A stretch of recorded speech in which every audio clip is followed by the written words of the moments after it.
Yan.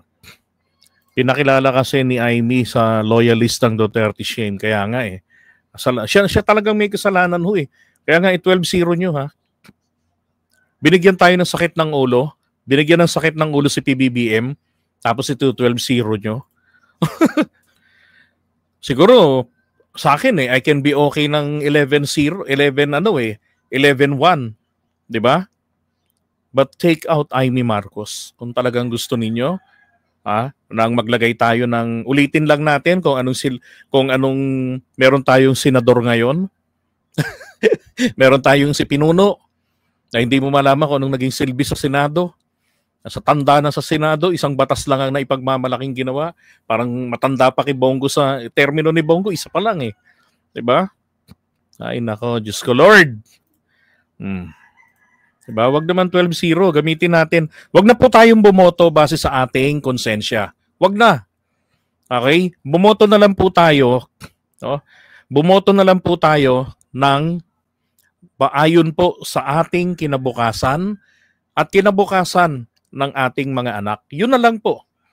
Okay, yun pong pagbasihan natin. At kung gusto nyong, kung mahal nyo ang Pangulong Marcos, loyalista kayo, hindi nyo siya lalagyan ng basura. Nakita nyo na ho, may mga basura sa tabi niya. 'Di ba? Ano nangyari?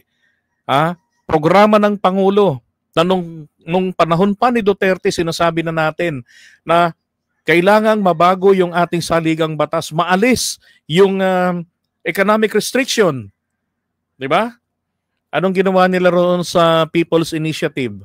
Ginawa ng mga hayop na yan ng issue. Senate investigation pa nila para siraan lang.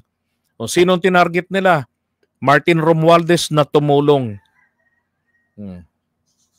'Di ba? Tumulong doon sa nagpasimuno niyan. May masama ba doon? Wala, bahay niya yun eh. Gusto niya lang tumulong na yan ay maiusad dahil matagal nang sinusulong ng sambayan ng Pilipino. Dahil alam naman na natin, maraming mga legal experts nagsasabing hindi na tama ang nasa saligang batas natin. Kung noon ito ay tama, ngayon ay hindi na. At ang mga batas po natin, ang konstitusyon natin lalo na siyang pundasyon ng ating mga batas, dapat ito po ay laging updated. Di ba? Dapat ganun. Dapat, always attuned to the changes of time. Dapat palaging ganun yung constitution natin.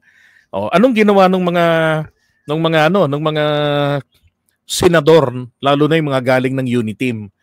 Hindi ba't sila pa nga yung mga nanguna? Isa pang isinalaksak natin diyan si Robin Padilla. Bakit hindi nila binobonyatan si Robin?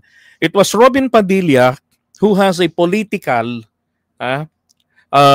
proposal sa Constitution. Magdagdag ng gawing 54 yata yung mga senador natin.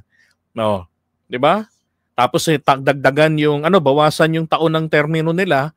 And 'di ba? Siya yung may mga ganung proposal ng pagbabago sa aspetong politikal ng Constitution. Dito naman po sa ating pangulo is economic provisions ang gusto niyang mabago. 'Di ba? Ay nako. Although I understand may ibang mga vloggers, hindi 12-0 tayo. Hindi ho tunay na maka-Pilipino yun. Dahil kung tunay na maka-Pilipino yung mga yon, maka-Pilipinas, na nag-iisip ng kapakanan ng bayan natin, nag-iisip po yan ng para sa kinabukasan. Di ba? Ay nako. Etong pagkahuli pa nga lang kay Duterte, ano agad ang banat ni Amy? Pinalilitaw niya agad sa statements niya, awang-awa siya kay Digong, na kesyo yung nangyayaring ito ay benggahan sa politika. Trages, nagkaroon ng kaso si Duterte dahil sa EGK, si PBBM ay walang pwesto sa gobyerno noon ni Duterte. Bakit hindi yun ang ipinaliwanag ni Amy Marcos nyo? Sige nga ho, sabihin nyo mang anti-Marcos ako, bahala kayo. Kung yan ang ikaluluwag ng kalooban ninyo sa mga magto-12-0. Pero be realistic. 'Di ba? Be realistic. Nakita nyo na yung ginawa niya. Binudol kayo. Alam naman niya kung anong karakas ni Duterte. Sinabi na rin ni Miriam Santiago noon yan. Nakakatakot maging presidente si Duterte kasi kilala niya. He received reports about him in Davao. Pero syempre, Marcos loyalist 'di ba? Pinakinggan si Amy Anong ginawa? Anong nangyari? Oh, di ba?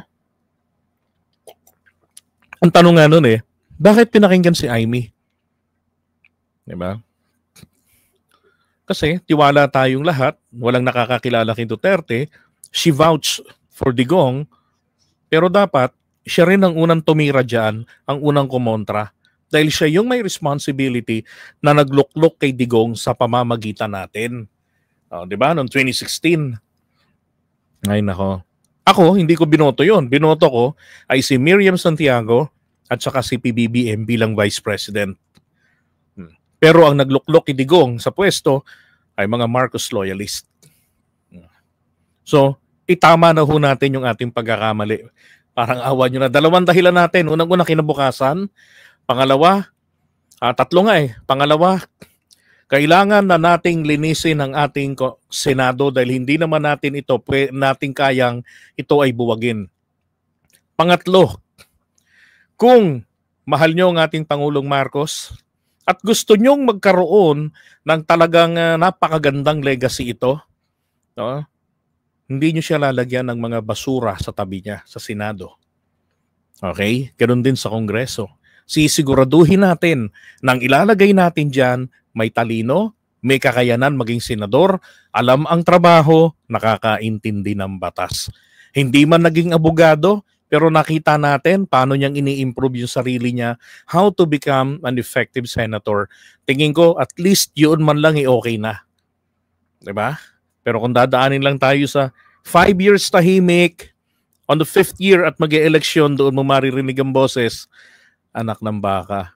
Magbubudot sa tabi mo, nagpanukalang batas, hindi naman life-changing, di ba? Mga pang-fiesta yung tipo ng mga panukala. Ay, nako, ewan. Di ba? Iba naman. Di ba? Iba naman. Kung gusto nyo, nakakatuwa yung mga dati nating mga politiko, yung mga katulad ni na Recto, ni na Jokno, mga ganun-ganun pa tayo nun Di ba? Panindigan po natin yan. Okay?